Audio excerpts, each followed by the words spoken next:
nomor urut 2, maka di debat ketiga kali ini kesempatan pertama akan diberikan kepada calon presiden nomor urut 3 dan para calon presiden bisa menggunakan ada 2 buah mikrofon yang tersedia baik di podium dan juga ada handy mic yang diletakkan di atas podium dan juga ghost neck yang telah tertempel di podium.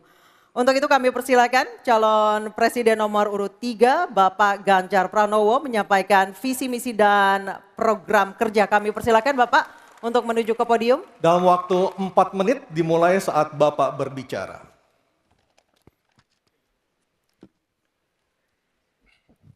Terima kasih. Selamat malam Bapak Ibu sekalian yang hari ini hadir di studio dan tentu saja yang menyaksikan melalui tayangan televisi atau streaming. Kami membaca sekaligus mencatat persoalan luar negeri, pertahanan keamanan, dan tentu saja dari 3 ini kami akan menyampaikan poin per poin. Yang pertama terkait dengan politik luar negeri kita. Politik luar negeri kita adalah alat untuk negosiasi terhadap dunia luar, tapi kepentingan nasional harus nomor 1. Kenapa itu menjadi penting? Karena kita mesti betul-betul bisa melakukan redefinisi terhadap politik luar negeri yang bebas aktif, yang disesuaikan dengan kondisi kekinian.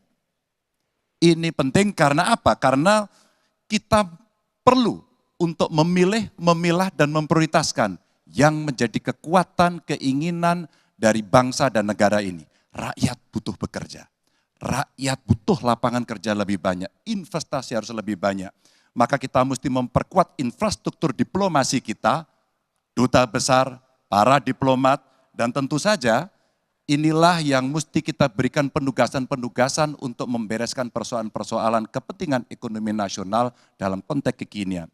Dan tentu saja kita tidak pernah lupa, Indonesia selalu setia pada kesepakatan yang pernah diambil. Dekolonisasi yang dilakukan mendorong, meyakinkan kita semua untuk membebaskan seluruh bangsa, tanpa boleh mengintervensi satu dengan yang lain.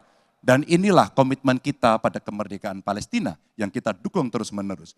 Maka kalaulah kemudian itu kita kerjakan, beberapa problem krisis iklim barangkali akan kita selesaikan dengan membawa pola-pola diplomasi sesuai dengan kekinian yang diperlukan. Atau barangkali kepentingan UMKM yang mesti kita bawa ke dunia internasional seperti praktek yang pernah kami lakukan di Jawa Tengah. Dan itu membuat masyarakat akan merasakan politik luar negeri jauh lebih baik.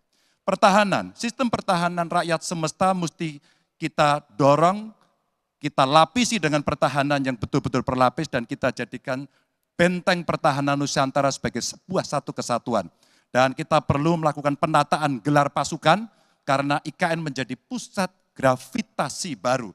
Dan ini bagian dari antisipasi terhadap tarung global antara Amerika Serikat dan Tiongkok. Untuk itulah pertahanan kita mesti masuk pada wilayah 5.0 dengan teknologi sakti, dengan rudal hipersonik, senjata cyber, sensor kuantum, dan sistem senjata otonom. Dan itu bisa dilakukan kalau anggaran dari Kemenhan itu 1-2% dari PDB. Sehingga MEF kita akan bisa tercapai. Karena ini yang mengerikan di 2024 saya khawatir ini tidak akan tercapai. Untuk keamanan, terorisme, narkoba, pinjaman online, judi online, kekerasan seksual, ini perlu mendapatkan perhatian termasuk TPPU. Maka reformasi kepolisian betul-betul harus mengantisipasi ini dengan penguatan cyber system kita, termasuk pengembangan SDM cyber yang kuat. Polisi yang menjadi pengabdi masyarakat betul-betul akan bisa mengayomi. Seperti kemudian pada saat saya bertemu dengan Ibu Mary Hugeng. Bagaimana Ibu Mary menceritakan bahwa polisi kita mengayomi dengan kesungguhan. Polisi kita hidup dengan sangat sederhana dan mereka punya integritas yang tinggi. Sebagai anak polisi, saya paham betul ini sesuatu yang sulit dan pasti akan bisa kita lakukan. Dan tentu saja inilah capaian-capaian yang akan kita lakukan oleh Ganjar Mahfud. Bismillah. Insya Allah kami siap. Baik, terima kasih Bapak Ganjar Pranowo. Kami persilakan kembali ke tempat Pak Ganjar.